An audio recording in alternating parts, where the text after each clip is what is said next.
Кайырлы күн, құрметті тыңдармандар. Сіздермен бүгінгі өтетін лекциямыздың тақырыбы мектептегі музыка сабағы және оның ерекшеліктері болып табылады. Сіздермен бүгін мен өнер кафедрасының аға оқытушы Исмағамбетова Шынар Қалтайқызы. Өнер халық тарихының шежіресі. Өнер де өмір тіршілік құбылыстарының адам күйін сүйінішімен, қуанышымен, қайғысымен бейнеленеді.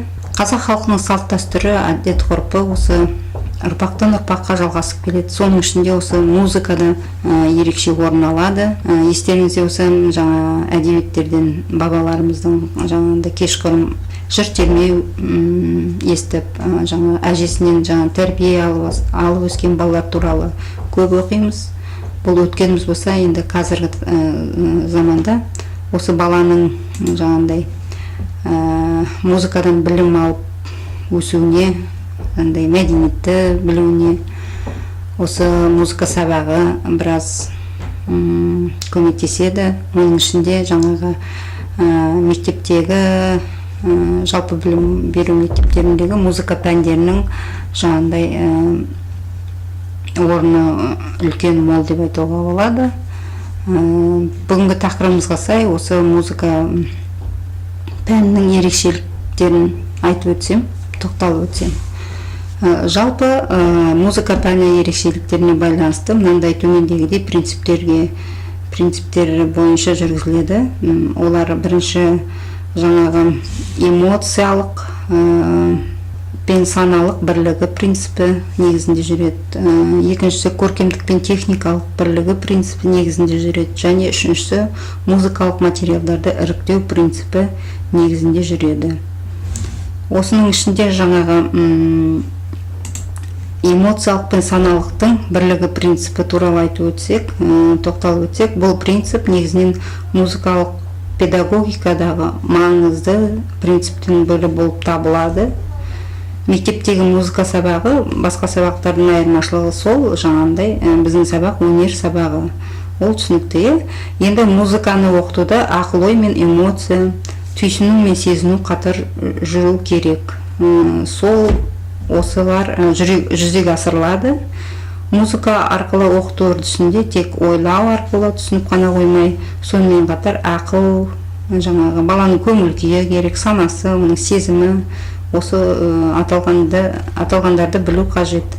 Музыканың басқа өнермен байланысы адамның сезімдерін тереңдетеді, ақыл ойын, жаңа ой өрісін дамытады. Музыка сабағында қолданылатын іс-әрекеттер негізінен оқушылардың белсенділігін арттыру үшін эмоциялық және саналық принциптермен міндетті түрде жаңағыдай бірге болады. Мектепте музыканы оқыту әдістемесі негізінен музыканы тыңдау, қабылдау барысында оқушылардың психологиясына, физиологиялық үрдістеріне өнердің кешенді түрде әсер етіп, жаңағы олардың бүкіл музыкалық шығармашылық қабілеттерін дамыту міндеттерін айтуға болады.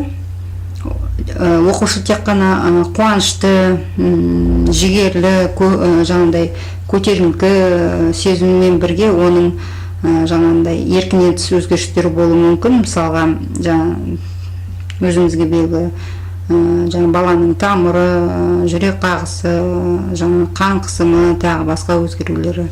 Енді кез келген мектептегі музыка сабағы да өте қызықты өткізілу керек.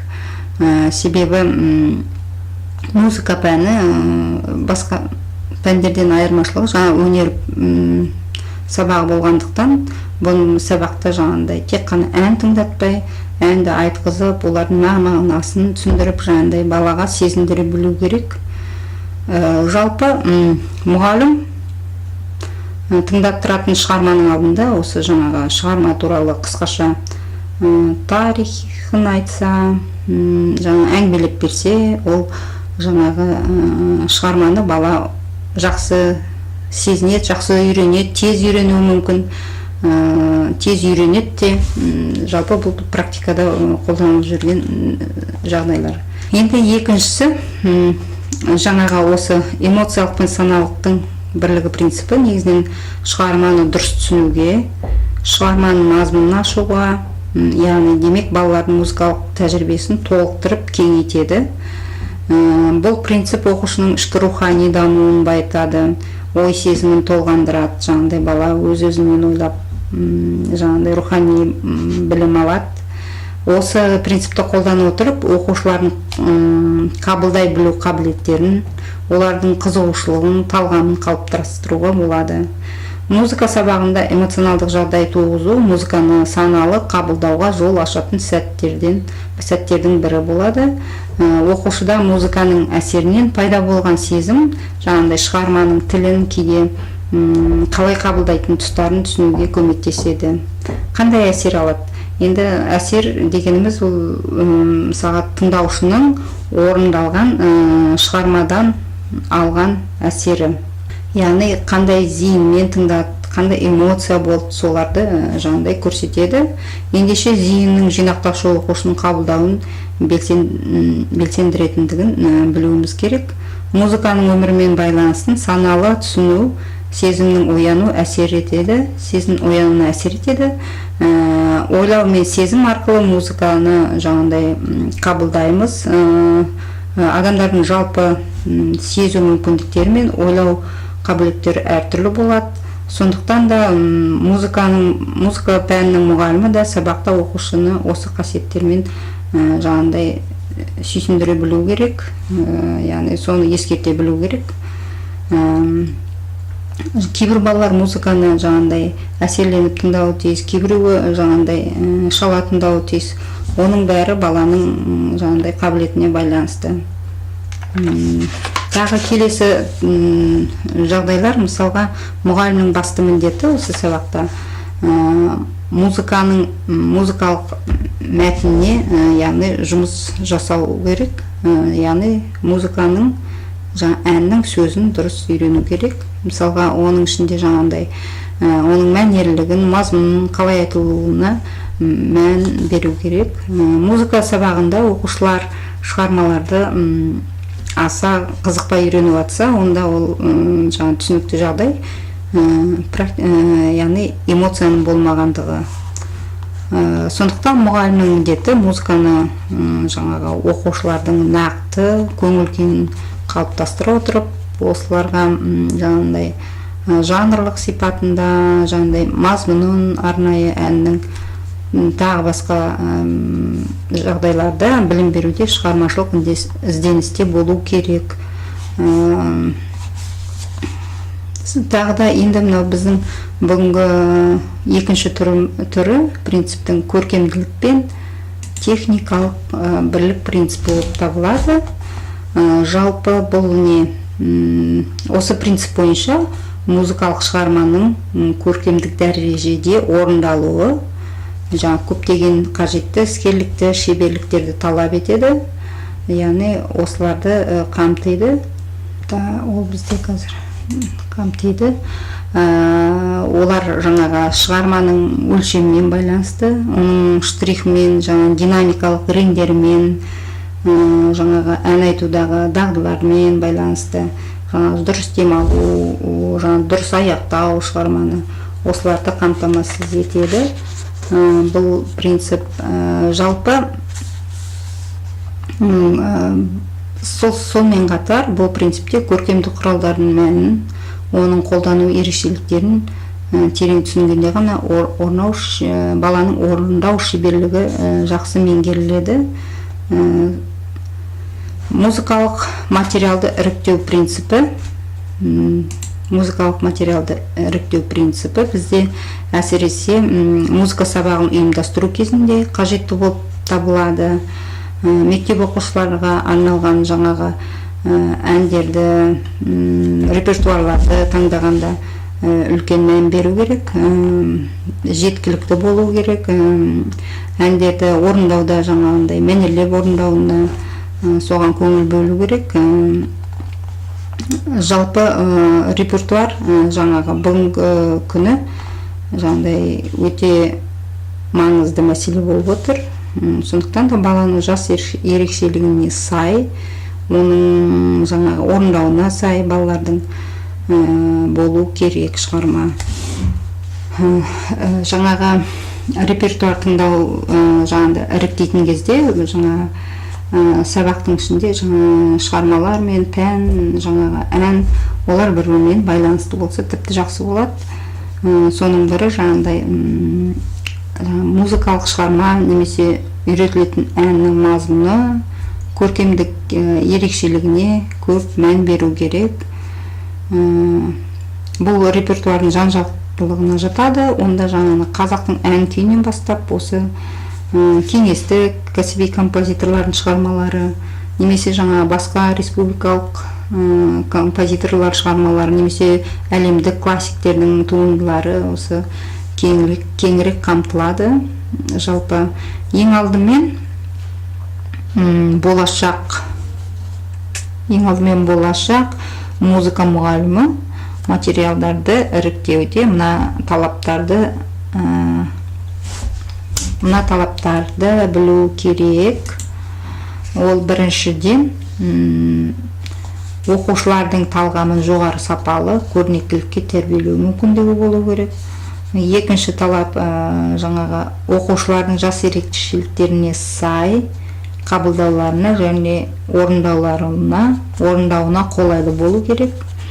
Және үшінші талабы жаңағы алған репертуарымыз тақырыбы мен мазмұны жағынан жан-жақты болу керек. Енді осы репертуар жайлы Апраксинаның жаңағы музыкалық материалдар жайлы айтқаны бар, соған тоқталып өтсем. Оқушыларға түсінікті, олардың музыкалық жалпы өсу баспалдағының белгілі бір кезеңіне сай келетін музыкалық дағдыларды жетілдіру барысы бірізділік пен жүйелікті қамтамасыз етіп, мектеп бітірушінің музыкалық мәдениетті болуына өз үлесін қосатын болуы шарт дейді. Шынымен жаңағы осы шығармалардың баланың қалыптасуына үлкен әсері бар. Үшінші, келесі принцип, кешіріңіздер, ол музыкалық өмірдің байланыс принципі болып табылады. Музыкалық өмірдің байланыс принципі ол басты ерекшелігі музыка өнерінің адам өміріндегі, оның практикалық іс-әрекетіндегі маңызын санамен ұғынуға және меңгерген музыкалық білімдерін практикада пайдалануға өмірде соған міндеттейтін жаңағы осы жұмыстың бірі болып табылады. Музыканы оқыту өмірмен байланысты, ол жаңа баланың күнделікті сыныптан тыс өтіп жатқан жаңа концерттерге қатысу, немесе концерттердегі музыканы тыңдау, шығармаларды жаңағы музыкалық шығармаларға жаңағыдай өзінше ойын білдіру, осылардың бәрі баланың өмірімен байланысты болып келеді.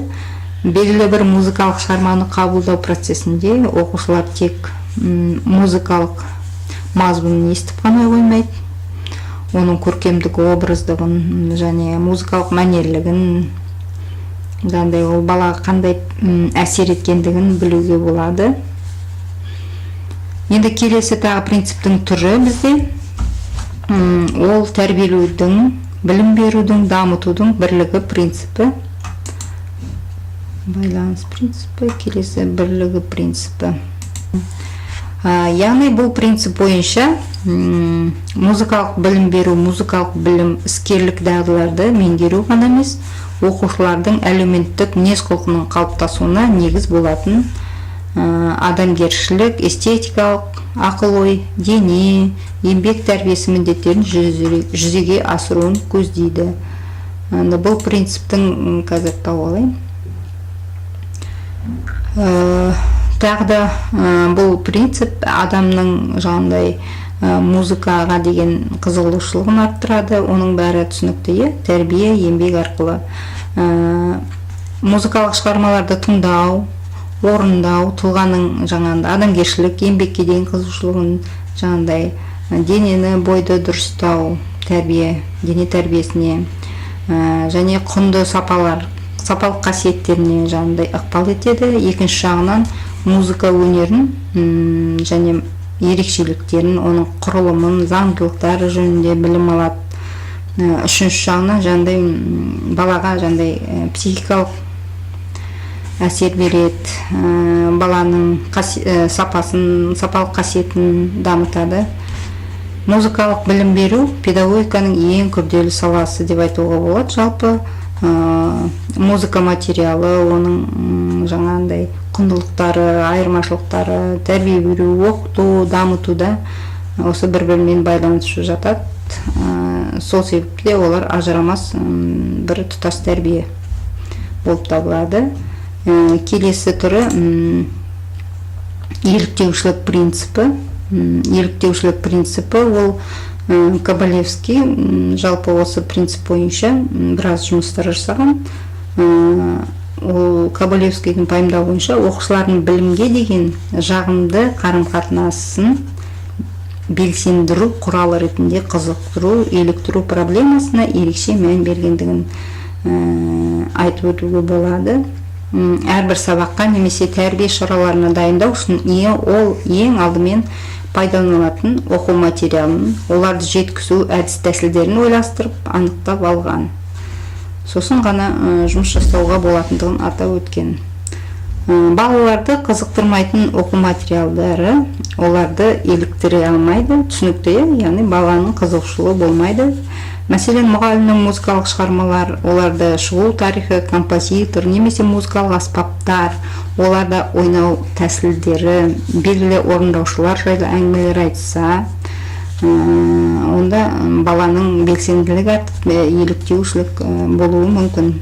Еліктеу басқалардың ерекшеліктерін өзіне көшіру процесі болып табылады. Жалпы ол балаларда еліктеу мақсаты нақты да түсінікті болғанда және өз қимылдарының практикалық нәтижесін сезінгенде ғана жаңағыдай пайда болады.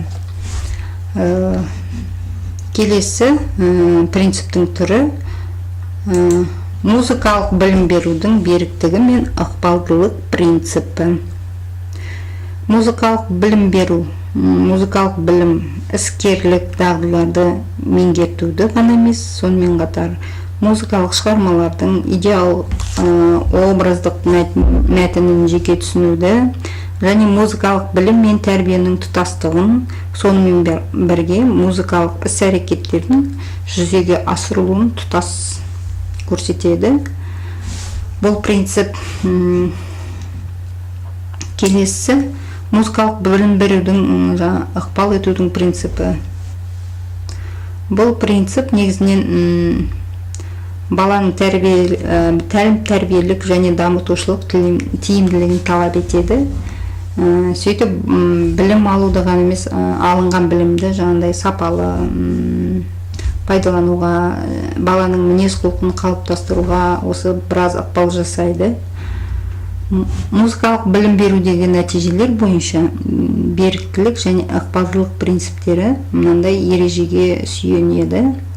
Олар біріншіден денсаулығы жақсы бала жүйелі түрде музыкалық дамытуды жаңағыдай дамиды, жаңағыдай соның нышаны болады деп айтуға болады.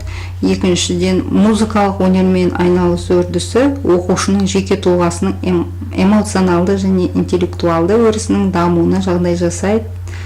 Үшіншіден, барлық оқушылардың музыкаға қызығушылығын, музыка өнерінің негіздерін меңгеру қабілетін және музыканы қабылдауға жүйелі түрде оның мазмұнын, бағдарын дамытуға жаңағыдай әсер етеді. Осы үшеуін атап өтуге болады.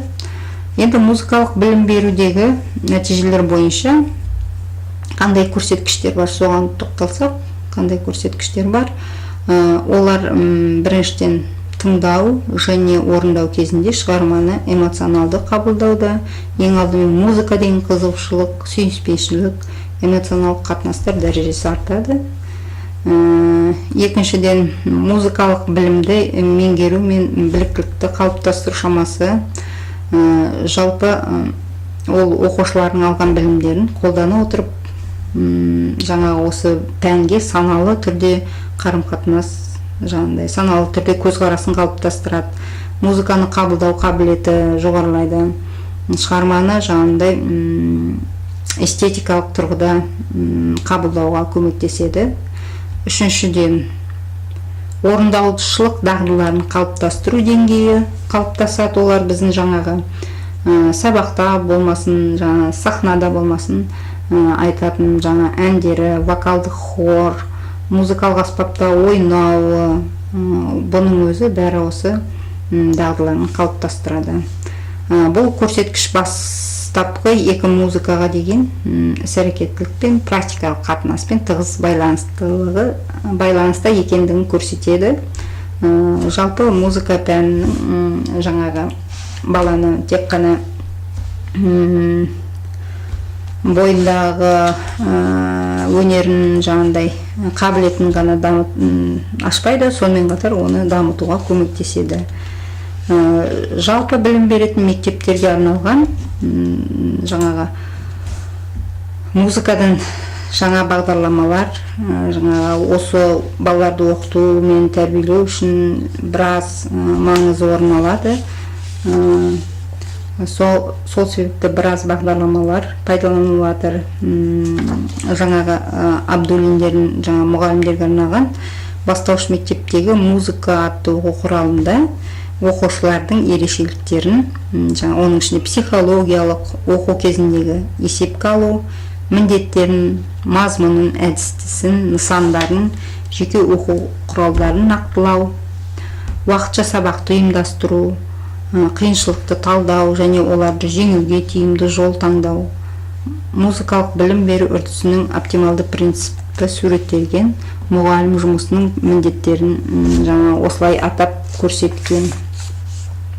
Енді жалпы әдістер, нысандар, оның ішінде жаңа топтық, ұжымдық, жеке құралдар, біздің эстоларымыз, фонограммалар, альбомдар, суреттер, плакат, жаңағыдай карточкалар сабақ сайын жоспарда белгіленіп отырады. Тәрбиелеу және оқыту үрдісінің оптималдық принципін меңгеру мүмкіндіктерін мынандай атап өтуге болады. Олар біріншіден ғылыми негізде сабақты жоспарлау және жүргізу, сабақ нәтижелігін болжау, оның мазмұнын үнемі жетілдіріп өзгерту, минималды уақыт шығындарымен жоғары тиімділікке жету, сабақтың өзіне талдау жүргізу, оқушылар, мұғалім және ата-аналар ұжымдарына жақсы микроклимат құру, қолдау,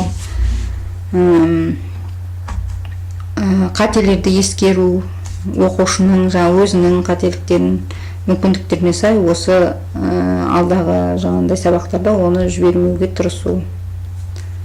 Бүгінгі біздің лекциямыз осымен аяқталды. Сау саламат болыңыздар.